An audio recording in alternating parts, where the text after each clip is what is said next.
Once upon a time, in the heart of Lagos, there lived a young woman named Adaora Obialo. She was beautiful, graceful, and quiet, but not weak. Her soft voice often hid her sharp mind. Adaora was the only child of Chief Obialo, a powerful and respected billionaire who built his empire from nothing. Growing up, Adaora lacked nothing. Her father made sure she had the best schools, the best clothes, the best life. But Adaora was not like the other rich girls who showed off their wealth. She liked to stay simple. She never wore loud makeup. She never boasted. She always watched people quietly. And now, after her father's sudden death, she was watching everyone even more closely. The funeral was grand. The streets of Victoria Island were blocked. Rolls-Royces lined the roads. Men in agbadas and women in flowing lace filled the compound. Drums beat softly as the body of Chief Obialo was lowered into the ground. Adaora wore a long black gown and dark glasses. Her eyes were hidden, but behind the shades, tears flowed. As the last handful of sand dropped on the coffin, Adaora stood still. Everyone else had stepped back, but she didn't move. Not until she heard the voice behind her. "You know he left you everything, right?" Adaora turned slowly. Her husband, Chike, stood beside her. He was tall and handsome, wearing a white kaftan with golden embroidery. He looked sad on the outside, but his eyes were dry. "What did you say?" Adaora asked.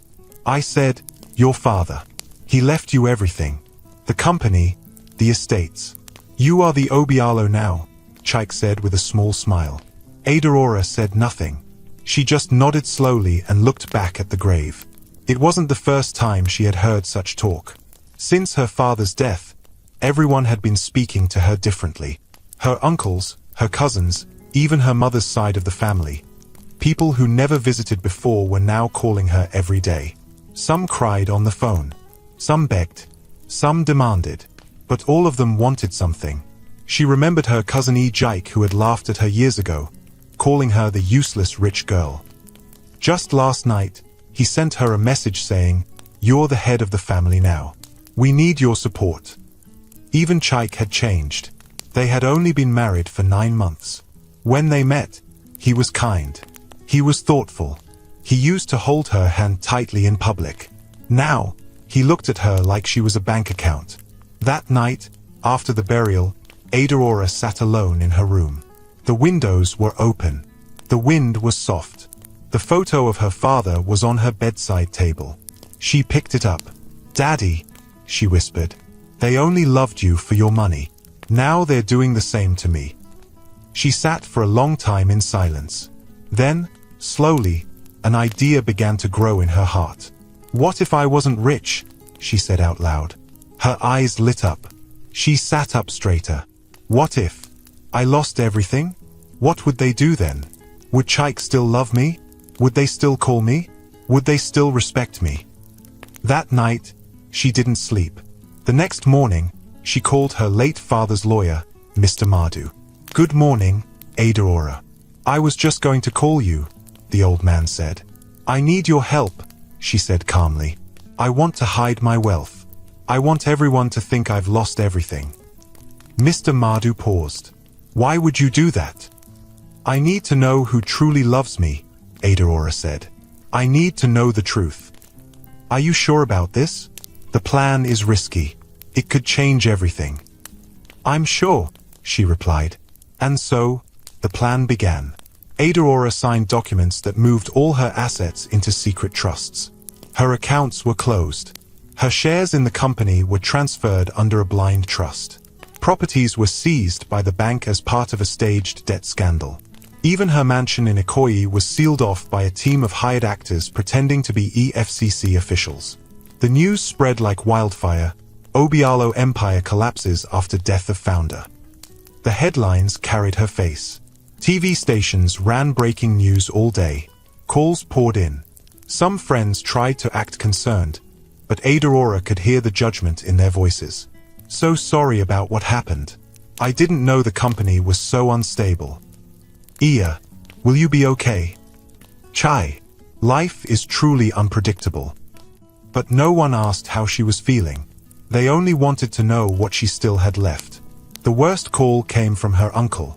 "I hope you can still support the village project," he said bluntly. "I just lost everything," she replied. "Yes, but you were the one your father trusted. Don't tell me you're now broke." Aurora ended the call without another word. The only person who hadn't said anything yet was Chaik. He didn't even ask her what was going on until 3 days later. By then, she had moved into a small rented flat in Soryulir. It was a far cry from the mansion she had lived in. No servants, no cooks, no security guards. One small room, one bed, one chair. Aurora sat on the bed, looking out the window when Chaik walked in. "Is this a joke?" he asked. Aurora looked at him. "No." He laughed dryly. "So, you're telling me we're broke?" "We're not broke," Aurora said slowly. "I am." "Same thing," Chaik snapped. "We're married." Aurora watched him carefully. "Does that change how you see me?"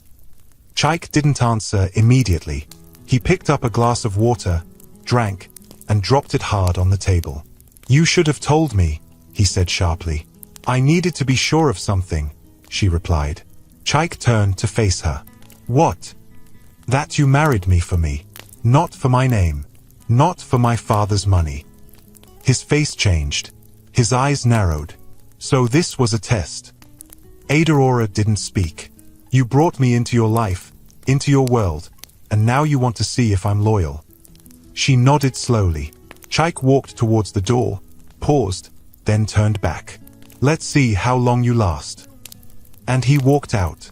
That night, Aurora sat in her room, her head leaning against the wall. She held her knees close to her chest. Her phone was silent. No messages. No missed calls. No one cared anymore. But she didn't cry. She stared at the darkness and whispered, "Let the test begin." The first night in the small Soryulir flat was cold. The fan made noise but didn't bring breeze.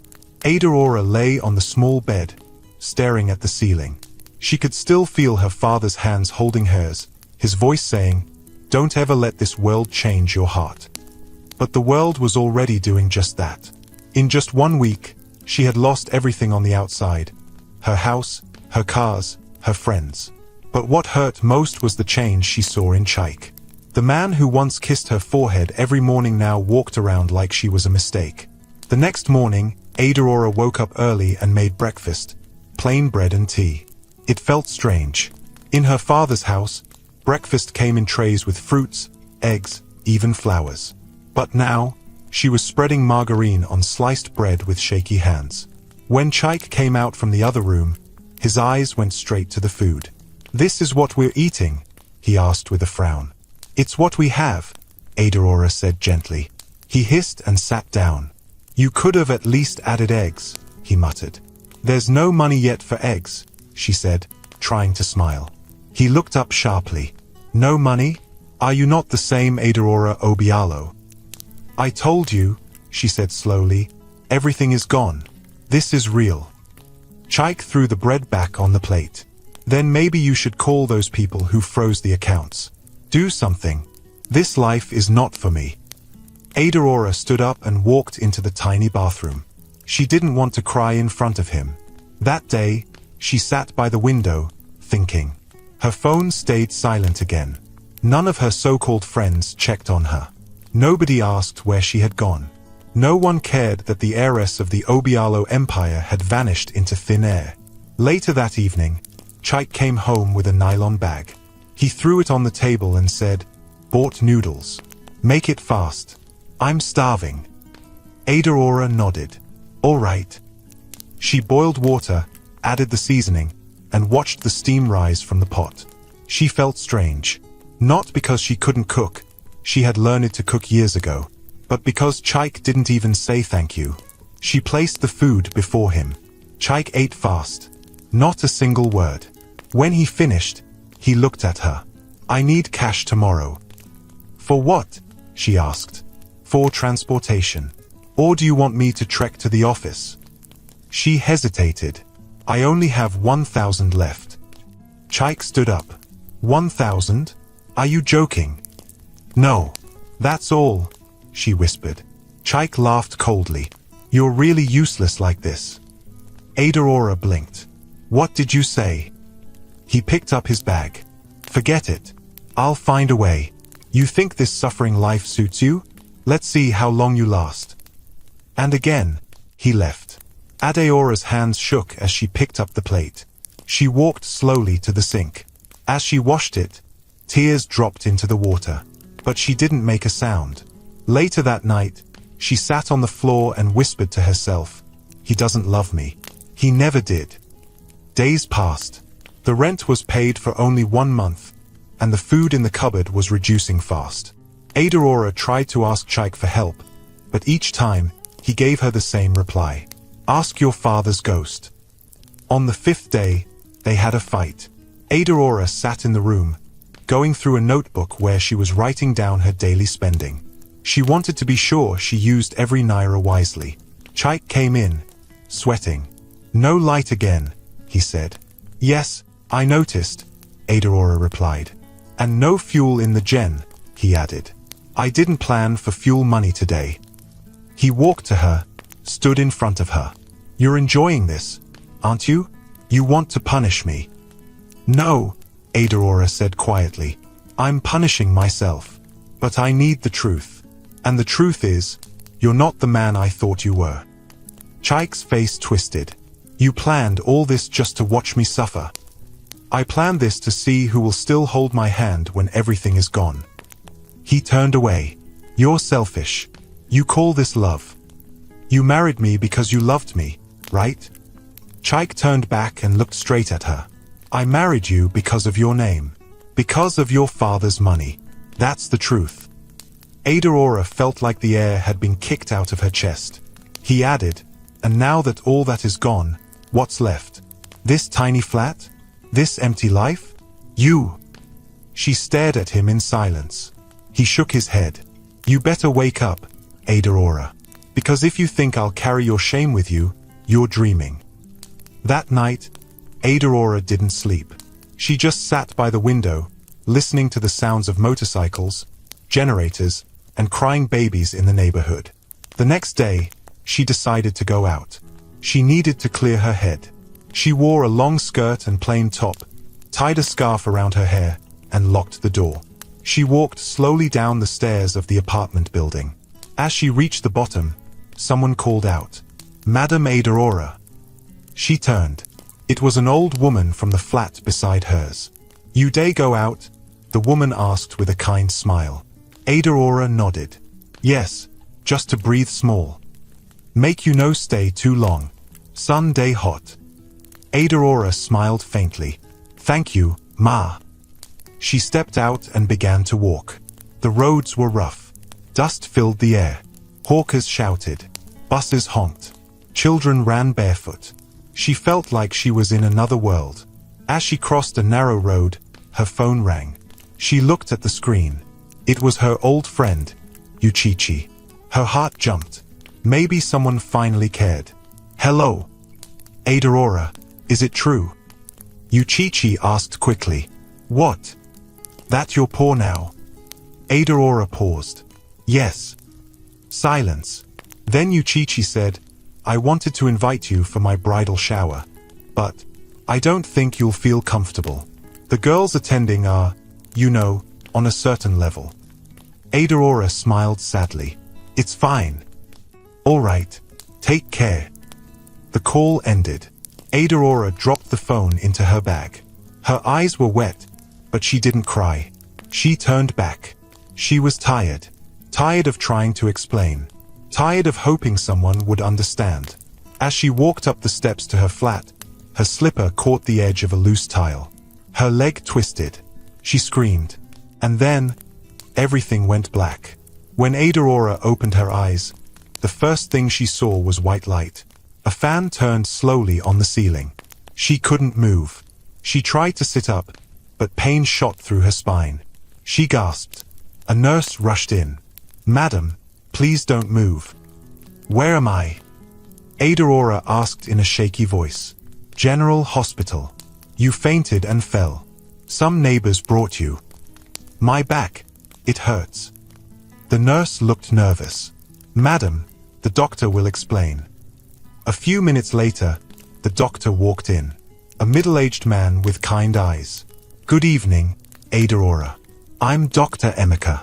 I'm very sorry, but I have to give you some hard news." Ada held her breath. "You had a bad fall. The lower part of your spine is damaged. Right now, your legs can't move." Ada blinked. "What do you mean?"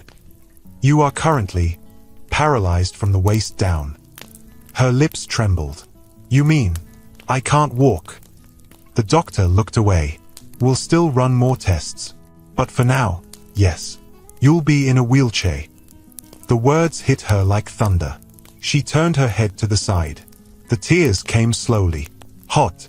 Silent. The doctor placed a hand on her shoulder. "We'll do everything we can." She nodded slowly. Hours later, Chaik came into the room.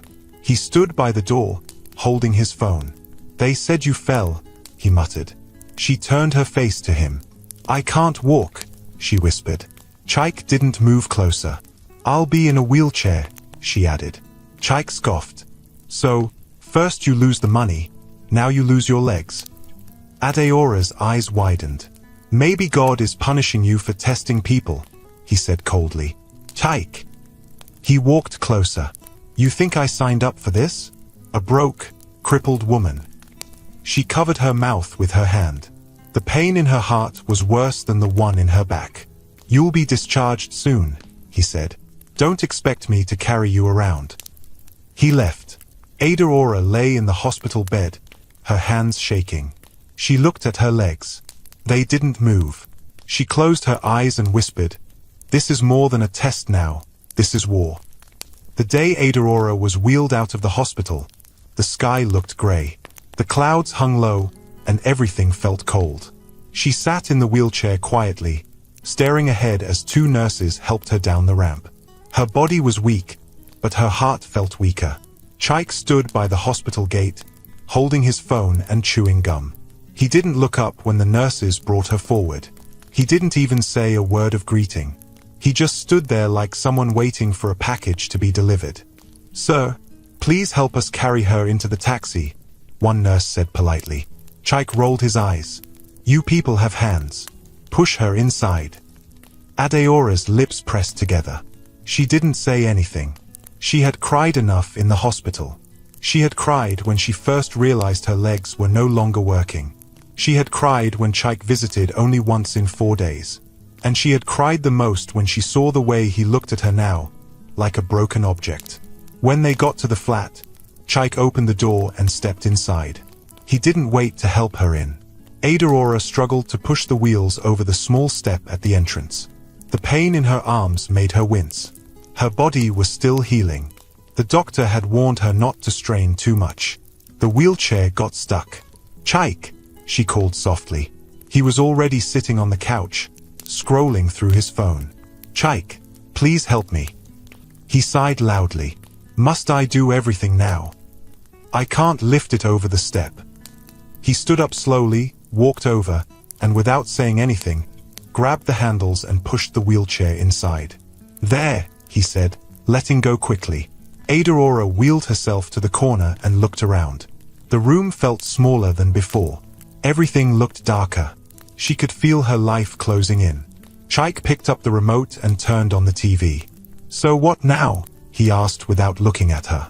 "What do you mean?" "What's the plan?" he said, still watching the screen. "You can't walk. You have no money. You can't even work." Ada swallowed hard.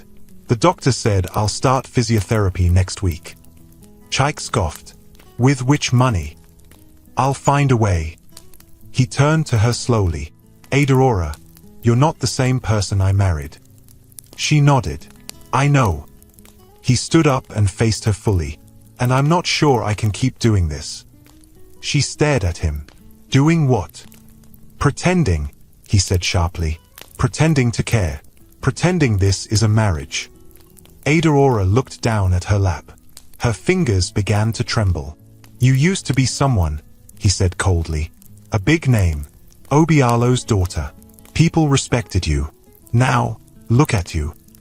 I'm still the same person inside, she said softly. Chaik laughed. Inside? Do you think inside pays rent? Do you think inside cooks or walks or brings money? She opened her mouth to speak but closed it again. There was nothing left to say. I didn't sign up for this, Chaik added, walking back to the couch. Adorora turned her chair and slowly wheeled herself to the bedroom. Her arms were tired, her back ached, but her heart was the heaviest thing in the room. Inside the bedroom, she closed the door and sat still. She stared at the wall and whispered, "This was supposed to be a test, but now it's something else." She looked down at her legs. They lay there, quiet and useless. "I thought I was in control," she said. "But maybe I was wrong." The next few days were harder than anything she had ever faced. Each morning, Adorora woke up before Chaik. She cleaned the small flat from her chair, using a long mop and stretching painfully to reach corners. She made simple meals with the little groceries they had. She tried to stay cheerful, tried to keep hope alive. But Chaik didn't notice. Or maybe he didn't care. He came home late every night. Sometimes, he didn't come at all. He would return in the morning smelling like alcohol and perfume. When Adorora asked where he went, he would snap back, "Don't start your drama." One afternoon, Adorora saw him counting money on the bed. "Where did you get that?" she asked. He ignored her. "Chaik." He looked up. "I sold your gold wristwatch." Adorora gasped. "That was my father's gift." Chaik shrugged. "You're not using it. We need money." "You didn't ask me." "Ask who? You think you have power here?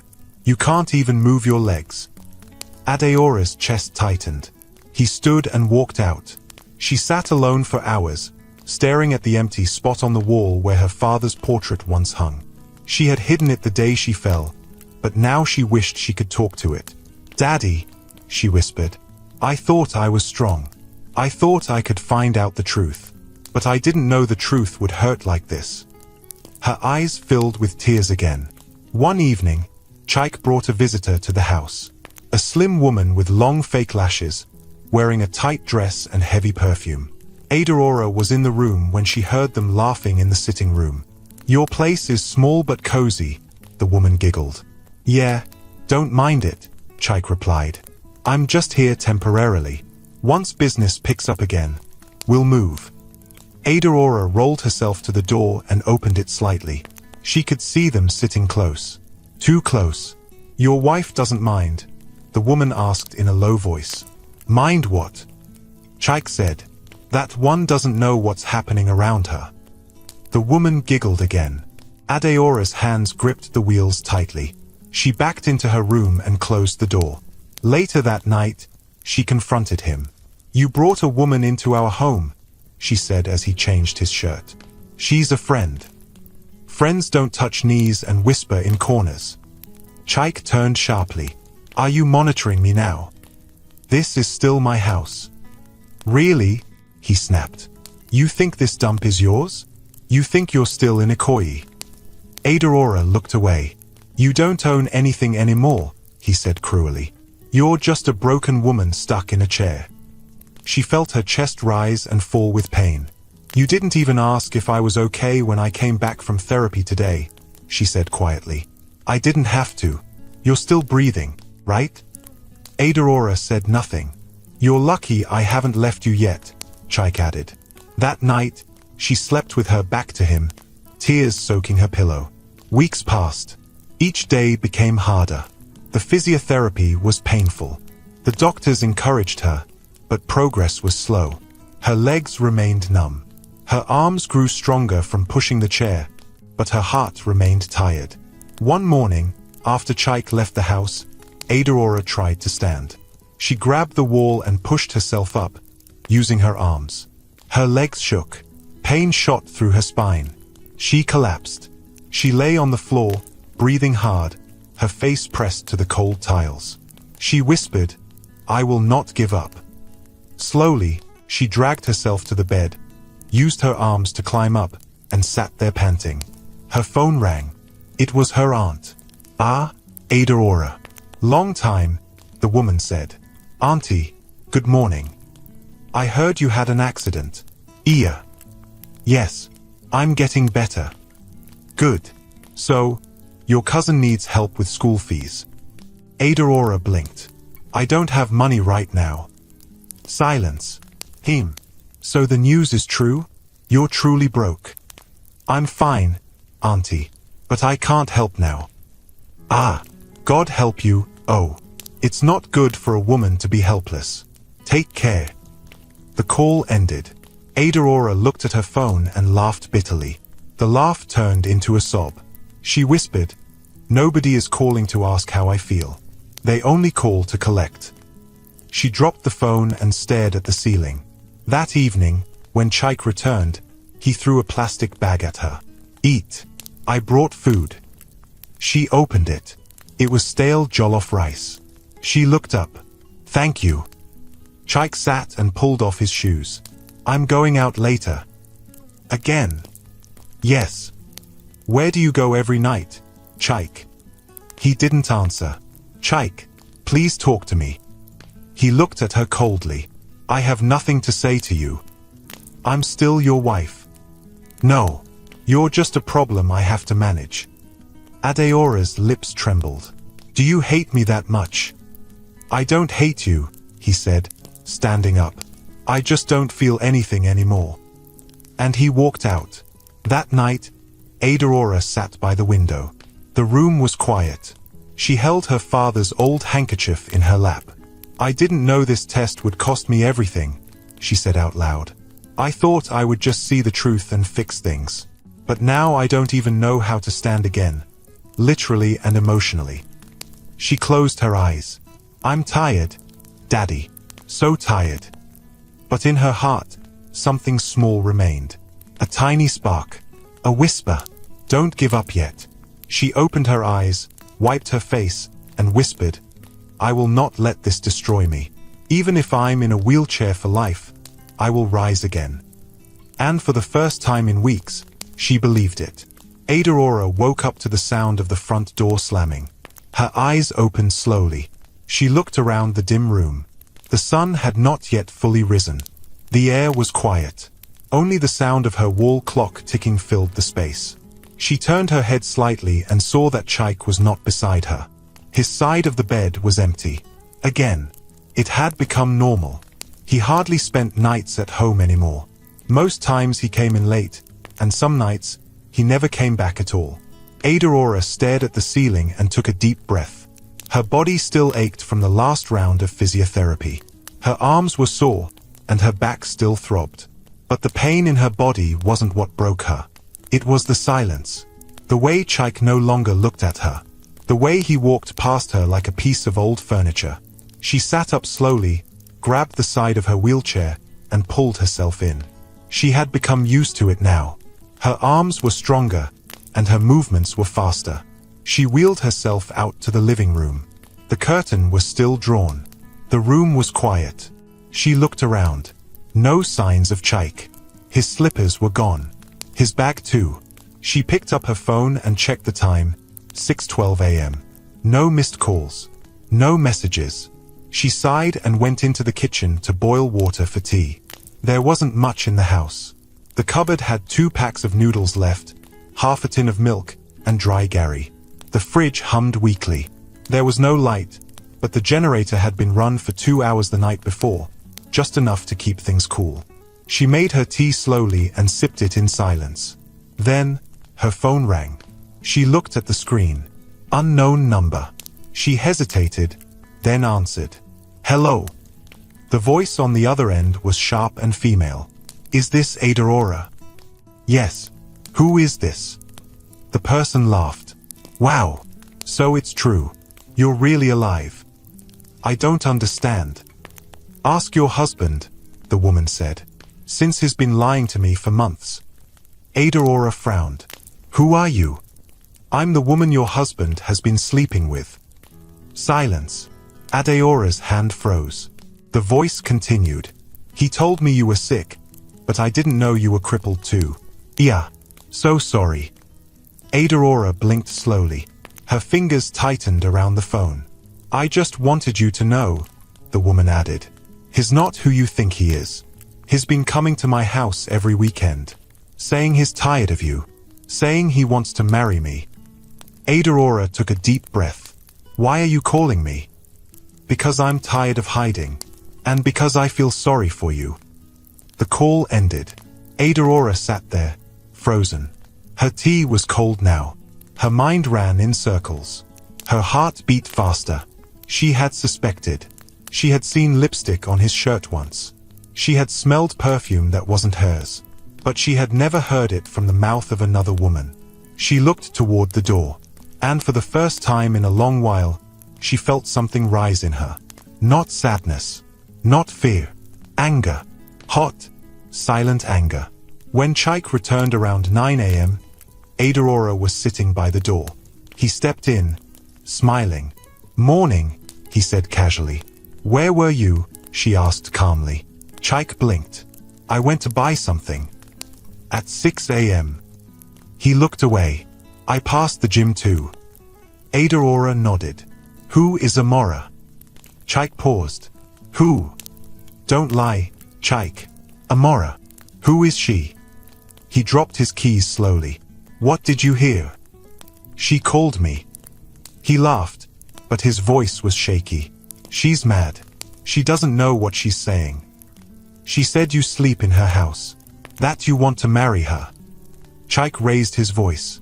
And you believe her? Just like that. She knew my name. She knew I was crippled. He went silent. Aurora stared at him. You've been cheating on me. Chaik sighed. Aurora, you're not the woman I married anymore. I didn't change. Life did. He raised his hands. What do you want me to say? That I made a mistake? That I'm tired? That I need someone who makes me feel alive again? Her eyes narrowed. So I don't make you feel alive. Chaik walked to the table. This house is full of sadness. You don't laugh. You don't talk. You're always in that chair, looking lost. I'm trying, she said, her voice shaking. I'm trying every day, even with the pain, even when you treat me like trash. He turned to her. I didn't marry you to carry burden, Aurora. I married you because you were Aurora Obialo, the heiress, the billionaire's daughter. She felt her chest break open again. You were powerful. You walked into rooms and everyone respected you. Now, you're just this. She wheeled back slowly, tears in her eyes. I didn't ask for this life. And I didn't sign up for it, he snapped. They both went quiet. After a while, Aurora said, If you're so tired, why don't you leave? Chaik stared at her. I said go, she repeated. Be with Amora. Be with whoever makes you feel alive. He looked unsure for the first time. You're pushing me out. I'm already alone, Chaik. You left long ago. He picked up his keys and wallet. I'll be back tonight, he said. Don't bother. He paused. Aurora looked at him one last time. You broke my heart, but you won't break my spirit. He left, and Aurora sat still. Her chest was heavy, but her eyes were dry. Later that day, she tried to reach out to someone, anyone. She called her cousin, Ifunanya. Ifi, I need to talk, she said. But the voice on the other end replied, Please, I'm busy. Call me later. The line went dead. She called her old driver. Olga Martins, it's Aurora. Aurora? Madam? You day where? I'm home. Which home? I thought. I heard things. It's okay. I just wanted to hear a familiar voice. Ah, sorry, Ma. I'm working for another madam now, but I wish you well. He ended the call. Aurora dropped the phone on her lap. She looked around the room. The cracks on the wall, the worn rug, the broken fan. She whispered, So this is what life looks like, when you have nothing but yourself. That evening, her physiotherapist came for home practice. His name was Tochi. He was young, quiet, and kind. Ready for today? He asked, rolling up her sleeves. Aurora nodded. I have to be. They practiced arm exercises. shoulder stretches. He tried to massage her legs, but there was no response. "I feel nothing," she said sadly. "Don't worry. It takes time." She looked at him. "Thank you for not giving up on me." He smiled gently. "You're stronger than you know." When he left, Aurora sat alone in the room. The light had gone. The bulb flickered weakly. She lit a candle and held her father's handkerchief in her palm. She whispered, "Daddy, I thought I was doing something smart. I just wanted to know who was real. But now I've lost more than I planned." She looked at the candlelight. "But maybe I needed to lose everything to see clearly." Suddenly, she heard a phone ring from under the couch. Not her phone. Chike's. He had forgotten it. She picked it up and saw a message flash on the screen. "Amora, baby, I miss you. Come back soon. She doesn't need you anymore." Adeora's hand trembled. Another message came in. "Amora, don't forget to bring the gold necklace. I want to wear it tomorrow." Adeora stared at the screen. So he was not only cheating. He was giving away her things. She opened the message list. Dozens of messages. Photos, videos, jokes, voice notes. All of them filled with laughter and affection. None of them for her. She dropped the phone. And for the first time in a long while, she screamed. She screamed from her stomach. Loud, raw, painful. Tears flowed freely. She grabbed the pillow and screamed into it again. It felt like her heart had cracked open. She shouted, "I loved you. I gave you everything. How could you do this to me?" Her body shook with anger. She cried until she couldn't breathe. Then she wiped her eyes and whispered, "Enough." She picked up her own phone and dialed a number she hadn't called in months. It rang twice. "Hello?" came the voice. "Uncle Mardu. It's Aurora." The old lawyer's voice softened. "Aurora? My dear, it's been so long. I need your help. Say it. Anything. I want to change the will." Silence. "I want to cut out my husband. I want to protect what's left. And I want you to come see me tomorrow." The lawyer cleared his throat. "Are you sure you're ready?" "Yes. I've seen enough." He paused. "Then I'll be there." She ended the call. And for the first time in weeks, Aurora felt something rise in her again. Not anger this time. Fire. Not the fire of hate, but the fire of strength. She wheeled herself to the window. The night breeze touched her face. She whispered, "They think I'm finished. But I'm just getting started." The next morning, Aurora was already awake before the sun rose. Her eyes were open, but her body didn't move. She had not slept much. Her pillow was still damp from last night's tears. Everything she read on Chike's phone was still fresh in her mind. Amora's voice notes, the stolen gold, the pictures of them together like a couple in love. Aurora lay there quietly, listening to the sound of water dripping from the tap in the bathroom. Every sound in the house now felt louder, sharper. Even the creaking of the door felt like someone shouting in her ears. She heard the front door open. Chike was back. She didn't move. She waited. She listened to the sound of his slippers brushing the tiled floor, the jingle of keys as he dropped them on the table, the loud yawning he always did when he came back from somewhere he wasn't supposed to be. Then he opened the door and stepped in. He smelled of perfume. Not hers. The same one from the other night. Aurora slowly turned her head to look at him. He paused. "You're awake?" She didn't answer. He walked to the wardrobe and pulled off his shirt. Traffic was mad. "I almost slept at my guy's place again." Still, she said nothing. Chike looked at her. "You're not talking." She slowly sat up. "I saw your phone." His hand froze. Aurora continued, "Amora sent you messages. She said she misses you. She said I don't need you anymore. And she asked for the gold necklace my father gave me." Chike turned around. "You went through my phone." "You left it here," she said. "I read everything." Chike rubbed his forehead. "You had no right." Adeora's voice rose slightly. "No right? You brought another woman into our lives. You lie every day. You cheat. You steal from me. And now you say I had no right. He looked away. You don't understand. I don't understand what? He threw his shirt on the bed. Life is hard, Aurora.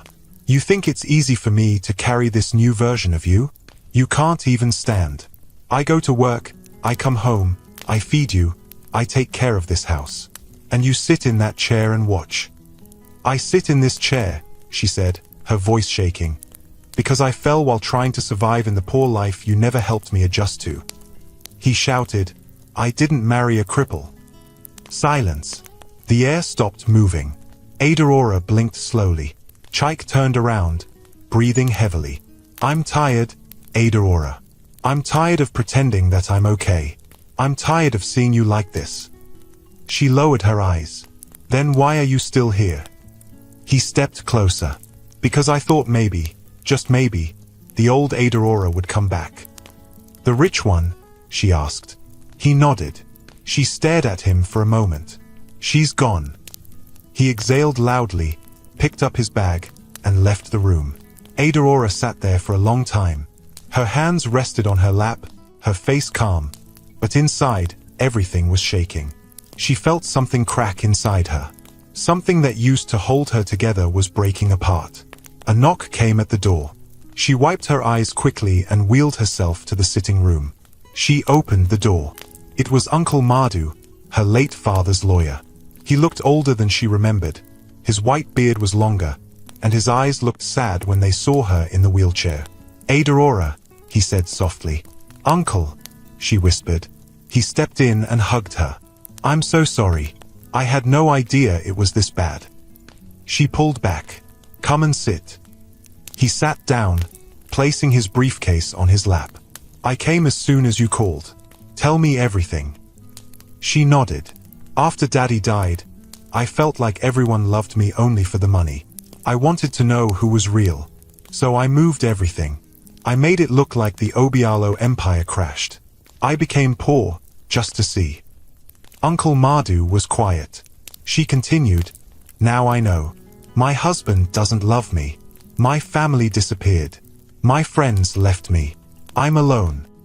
He leaned forward. Aurora, it was a risky test. I know. But I understand why you did it. She nodded. That's why I want to protect what's left. I want to update my will. Remove Chike. Freeze any access he has. And I want to take back the house in Ikoyi. He opened his briefcase. We can do all that. But are you ready for what comes next? I am. He handed her a document. Sign here. She took the pen and signed slowly. When he finished packing up, he said, Aurora, your father would be proud of your strength. Don't let pain stop your purpose. She smiled faintly. Thank you. He left. A few minutes later, Chike returned. He looked at her. Who was that? My father's lawyer. What did he want? To update my will. Chike paused. Aurora met his eyes. I removed your name. He laughed. What? I said I removed your name. He dropped his bag. You can't do that. I just did. He walked closer. You're angry. You're not thinking clearly. I'm very clear, Chike. You don't love me. You love the comfort I used to bring. He shouted. I stood by you when you fell. You stood in the room. You didn't stand by me. He went silent. Aurora turned her chair. From today, you are a tenant in this house. Don't touch my things. Don't enter my room. Don't lie to me again. He laughed bitterly. You can't even walk, and you're making threats. She wheeled closer. I may not walk, but I still have power. He hissed and walked away. That night, Chike didn't sleep in the house. The next day, Aurora went for physiotherapy. Tochi, her therapist, was waiting. Morning, he said gently. Morning. He pushed her inside and started their session. They worked on her arms, her lower back, and her fingers. Then came leg stimulation. Tochi placed her legs on soft foam rollers. Any feeling today? He asked. No, she replied. He pressed her thigh. Here. Nothing. How about here? She gasped slightly. Wait. I felt something. Tochi smiled. Way. Back of my knee. Like a pin. He nodded. That's good news. That's something. Adaora smiled faintly. Are you serious? Yes. We'll keep working. She held his hand. Thank you. After therapy, she came home exhausted but hopeful. She had felt something. Even if small, it gave her hope. When she entered the house, Chaik was sitting on the couch. He was holding her wedding photo in his hand. She wheeled in and said nothing. He looked up. We used to be happy. She didn't reply. I remember this day.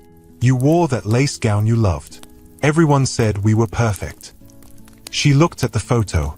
That girl is gone. He dropped the frame. We can start again. Why now? He walked to her. Because I miss you. She stared at him. Do you miss me or my money? I made a mistake, he said. I was scared. Everything changed so fast. I didn't know how to handle it. You handled it by sleeping with another woman, she replied. I'm sorry. She shook her head. You're only sorry because you see I'm rising again. No, I. Stop, Chaik. Please. I'm too tired to argue. He sat on the floor before her. Adaora, I'm begging. Give me another chance. She looked at him. What about Amora? It's over. She closed her eyes. I don't believe you. He stood up slowly. What can I do to prove it? Leave. He blinked. What? I need peace. You're a storm. I can't heal with you around. He stood still. I'll send your things to your brother's house. You can stay there. He turned and walked toward the door. Then stopped. You know, you're stronger than I thought. She said nothing. He left. Adaora wheeled herself to the window and watched him disappear into the street. She whispered, one less burden. She turned to look around the house. It was still small, still warm, still poor. But it felt different now. Lighter. She went into the bedroom, opened the drawer, and pulled out a piece of paper. It was her father's last letter to her. She read it aloud. If one day you find yourself alone, don't forget who you are. Obialos don't beg for love. They build their strength through pain. She folded it back and smiled. She looked at her legs. Then she looked at the mirror. And she whispered, I'm coming back. The silence in the flat after Chaik left was heavy, but it wasn't sad. It was peaceful. For the first time in weeks, Adaora didn't have to listen to his shouting. She didn't have to smell unfamiliar perfume or wait by the door wondering if he would come home. She could breathe.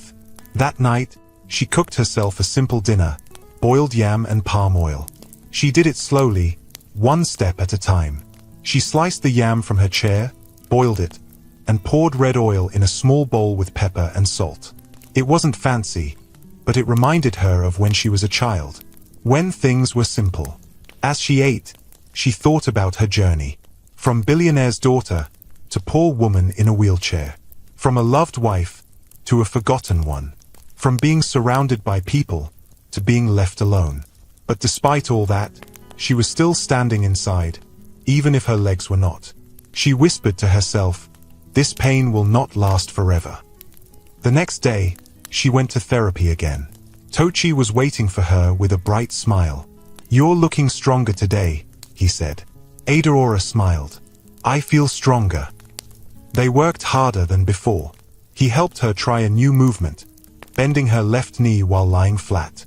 Try now, he said, gently pressing her leg. Adaora closed her eyes and focused. I think it's moving. Tochi's eyes widened. Yes, it moved. Just a little, but it did. Adaora's heart beat fast. Are you sure?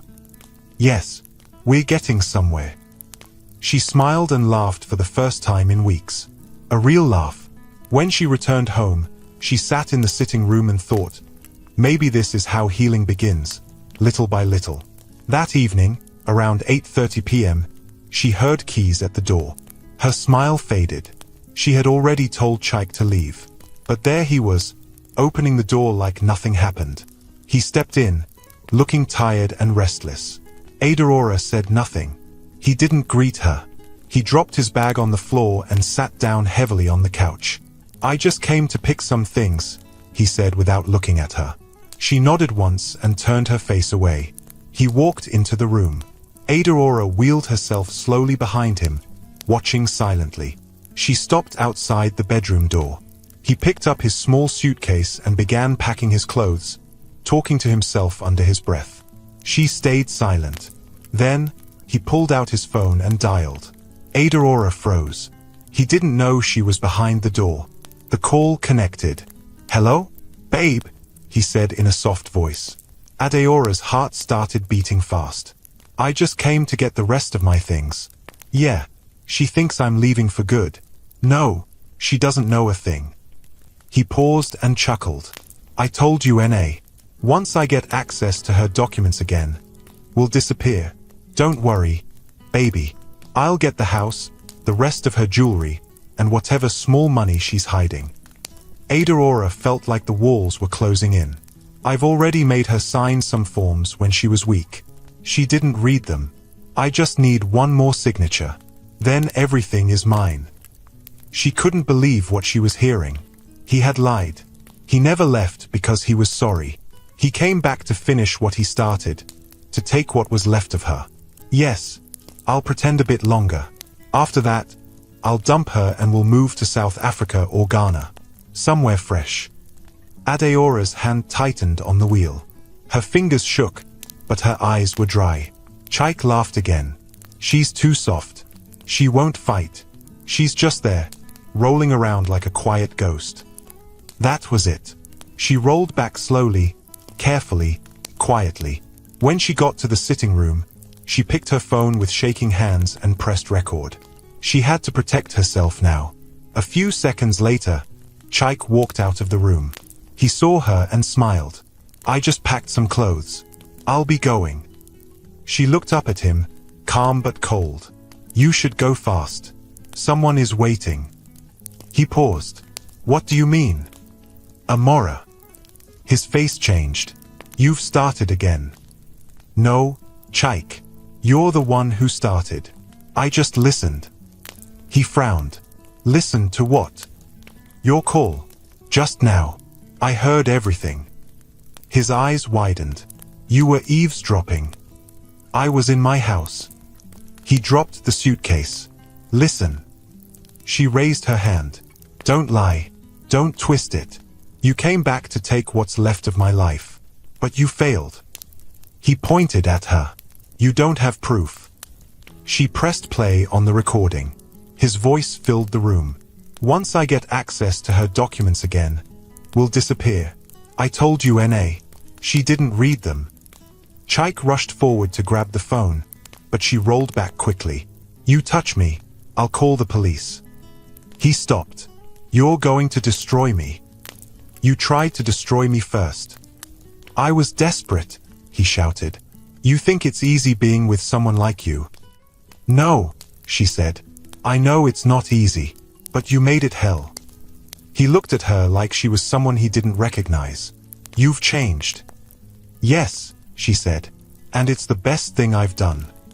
He picked up his suitcase and stormed out. The door slammed shut. Aurora sat there, breathing heavily. The house was quiet again, but now her mind was racing. She forwarded the voice recording to her lawyer, Uncle Madhu, with a note. "Keep this. I'll explain everything soon." She also sent a backup copy to herself and stored it in the cloud. She wouldn't be caught unprepared again. That night, she couldn't sleep. She lay awake, staring at the ceiling. Her chest was heavy, not with sadness, but with something stronger. It was not fear. It was not pain. It was fire. She whispered, "I survived heartbreak. I survived betrayal. I survived losing my legs. I will survive this too." The next morning, she received a message from her aunt. "Auntie Nena, I heard Chaik left you. Sorry, oh. Please, My son needs help with school fees. Just 120k. You're still Obialo's daughter, Abeg. Adaora didn't reply. 1 hour later, another message came from her cousin, Ikenna. Ikenna, I know things are hard now, but if you can help me with 80k for rent, I'll pay back soon. She shook her head slowly. They didn't call when she fell. They didn't visit when she cried. But they all wanted money now. She deleted the messages and made a decision.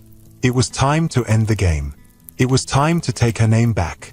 She picked up the phone and called Uncle Madu. Let's meet. I'm ready. He replied, I've been waiting for this call. The sun was high when Adaora wheeled herself into the private room at Heritage Suites in Ikoyi. The air smelled of fresh Polish and quiet money. For the first time in months, she was wearing a dress that fit her body well. Her hair was neatly packed, and her face carried calmness, but also something new. Strength. Uncle Madu stood up as she entered. He smiled. You look different, Adaora. I feel different, she replied as she wheeled herself beside the round table in the center. He helped her settle in, then straightened his files. Everything is ready. Are you sure you want to do this today? Adaora nodded. Yes, it's time they all see who I really am. He gave a small smile and walked to the door. In less than 10 minutes, the room began to fill.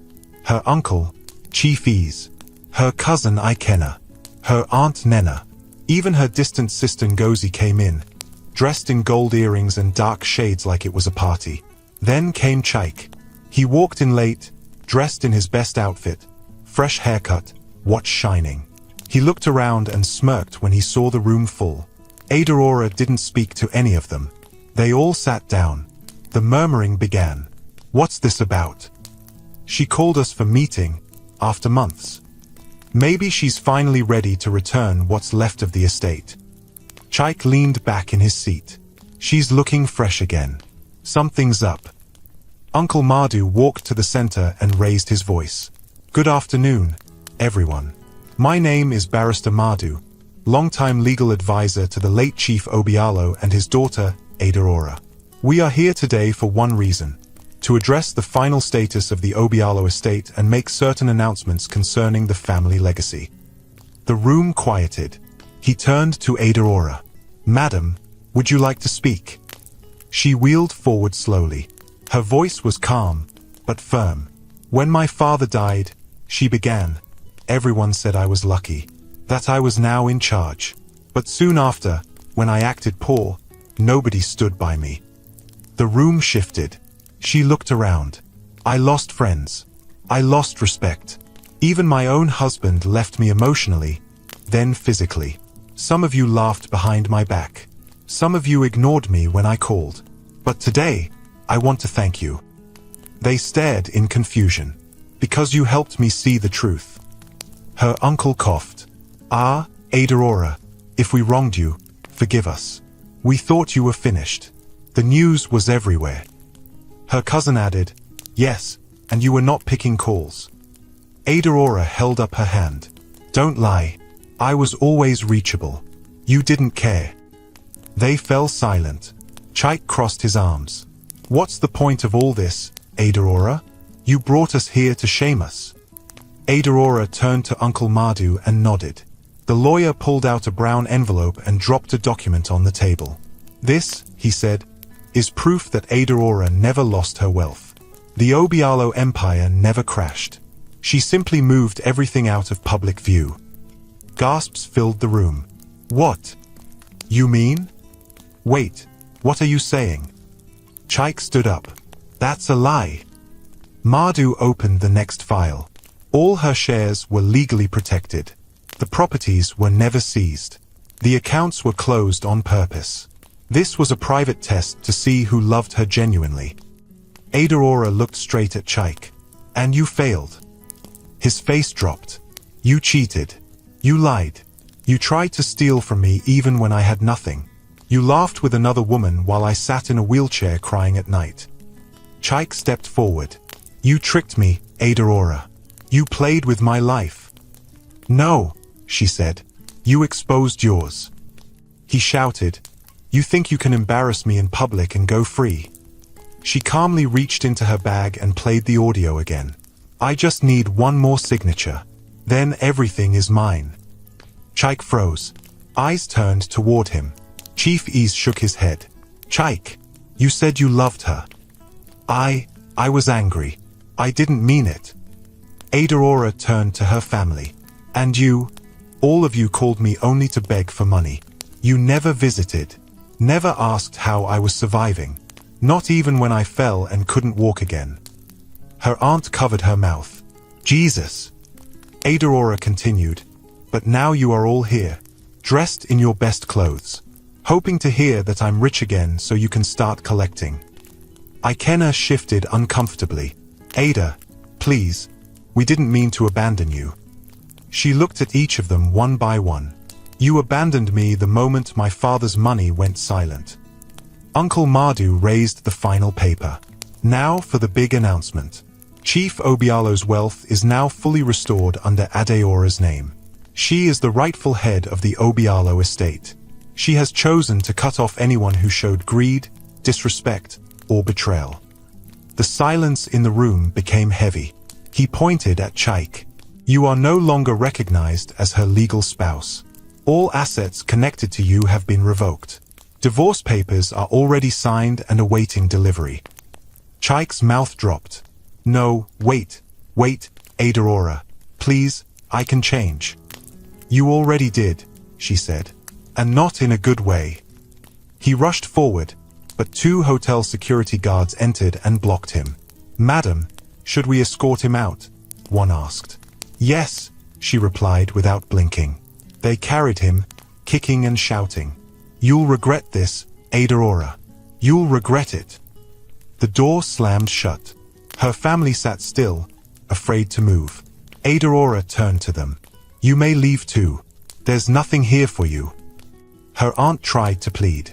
Just small help, please. Rent is hard. No, Aurora said. Not even 1 naira. They left, one by one, quiet, ashamed. When the room was empty, Aurora looked at Uncle Mardu. He smiled. You did well. She took a deep breath. I thought today would break me again, she whispered. But I feel free. He stood. Now you can rebuild. She nodded. This time, for myself. They shook hands. As she wheeled toward the window, the sun broke through the clouds outside. She smiled. She had lost everything. But now, she had herself again. The days that followed the big reveal felt like a new beginning for Aurora. She moved out of the small Sorulir flat and back into her late father's mansion in Ikoyi. The tall gates were cleaned. The dry fountain at the center of the compound was repaired. The inside of the house no longer felt like a museum of old memories. It felt alive again. But the biggest difference wasn't the house. It was Aurora. She was no longer scared. No longer quiet. No longer weak. She was still in a wheelchair, but now she sat taller than before. Her eyes were sharper. Her voice firmer. She had faced fire and didn't burn. Now she was back, not just as Chief Obialo's daughter, but as her own woman. One Saturday morning, she sat at the edge of the garden, drinking papaya juice as the sun gently touched her face. Her new nurse, Nkechi, stood nearby, arranging her medicine. Are you in any pain, madam? Nkechi asked. Only the good kind, Aurora smiled. The kind that reminds me I survived. Suddenly, the guard walked up to them. Madam, there's someone at the gate. Says his name is Chaik. Aurora blinked. Nkechi asked quickly, should I tell them to send him away? Aurora stared at the gate for a few seconds, then said, let him in. The guard nodded and left. Nkechi looked concerned. Are you sure you want to see him? Aurora replied softly, yes. This is the part that must happen. A few minutes later, Chaik walked into the compound, slowly. His shirt was rumpled. His face looked tired. His eyes had dark circles under them. When he saw Aurora, he froze. She didn't move. She didn't greet him. He removed his slippers at the edge of the patio and stepped forward. Aurora, he said quietly. She looked at him. You're brave to show up. I had to, he said. I couldn't sleep. I've had sleepless nights too, she said. Many of them. Most caused by you. He nodded slowly. I don't expect forgiveness. I just needed to see you. I needed to say something. I'm listening, she said. He sat down on the grass in front of her wheelchair. He didn't talk immediately. Then he said, I failed you. I broke every promise I made. I was weak, selfish, and wicked. Aurora said nothing. I know I don't deserve your kindness. I don't even deserve this visit, he added. She still didn't speak. Chaik's voice cracked. You gave me everything. You treated me with respect, even when life went hard. And all I did was treat you like trash. He looked down. I became someone even I don't recognize. Aurora asked quietly, then why did you do it? He looked up. I thought your money was the only thing that made you valuable. I thought once it was gone, you had nothing left to offer. But I was blind. She raised her brow. And now? Now I see that your strength, your kindness, your patience, they were the real wealth. He shook his head. But I didn't see it then. And I hurt you. Badly. He wiped his face. I didn't come to beg for a second chance, he added quickly. I just wanted to say that I'm sorry. Deeply sorry. Aurora watched him. Then she said, I used to think your silence hurt me the most. But I was wrong. Chaik looked confused. What do you mean? She leaned forward slightly. The part that broke me was not the cheating. Not the insults. Not even the day you said I was just a problem you had to manage. He lowered his head in shame. It was the way you looked at me like I was nothing, she continued. Like I had no use. Like I didn't matter anymore. Her eyes started to water, but her voice didn't shake. I would sit on that old bed, staring at the wall, and wonder what I did wrong. I gave you love. I gave you comfort. I gave you my heart. Chaik's eyes welled up. I don't deserve any of it. No, you don't, she said. But I needed to tell you this, because I'm done carrying it. A single tear dropped down Chaik's cheek. Aurora looked at him and added, You didn't just break my heart, Chaik. You tried to break my soul. Chaik bent down and cried into his hands. Real tears. Real pain. Not the type he used to fake when he wanted something. Nkechi looked at Aurora, her face filled with worry. But Aurora gave her a small nod. She was okay. Chaik sobbed louder. I hate who I became. I don't want to be that man anymore. Aurora said softly, Then don't be. He looked up. She continued, Change. Be better. Not for me, but for whoever crosses your path next. He nodded, wiping his nose. You're the strongest person I know. I wasn't, she replied. But I became strong, because I had no choice. He stood up slowly. I'll leave now, he said. Thank you for letting me in. Aurora stared at him, then said quietly, You may leave, but the pain you gave me, it'll take time to fully go. I understand. He turned around and walked away. As he reached the gate, she whispered to herself, This is how closure feels. 1 week later, Aurora had her final physiotherapy session. Tochi was more excited than usual. Let's try the frame again, he said. The frame was a metal walking device with arm support. It had been brought in 2 weeks earlier for balance training. Aurora slowly moved from her chair into the frame, her hands gripping the side bars. Tochi guided her legs gently. She looked at him. Okay, ready. He nodded. Lift your right foot, just a little. She focused. Sweat rolled down her temple. Then, with all her strength, she raised her right leg by a few inches. It touched the floor forward. Tochi smiled. Yes, you did it. She gasped. I did. Yes. Then she lifted the other leg.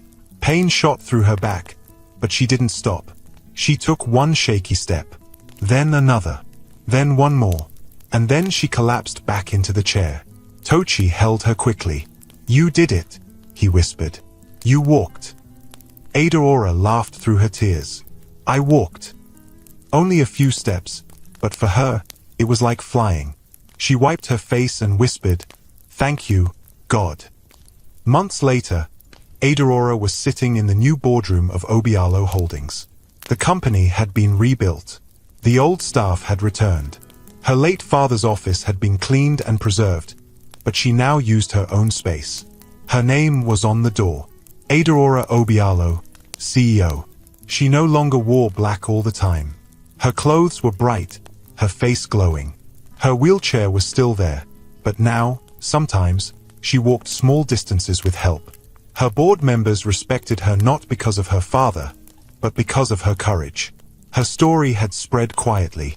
People whispered about it, but they also admired her. Her phone rang. It was her lawyer.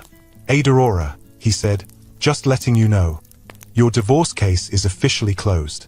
Everything has been processed." "Thank you, Uncle," she replied. After the call, she walked slowly to the mirror in her office. She stared at her reflection. She saw strength. She saw survival. She saw power. Then she whispered the same words she said the night she returned to Ikoyi. "I'm still here." She turned and walked back to her desk, her steps slow but steady. And behind her, the sun poured in through the tall window, lighting the floor beneath her feet.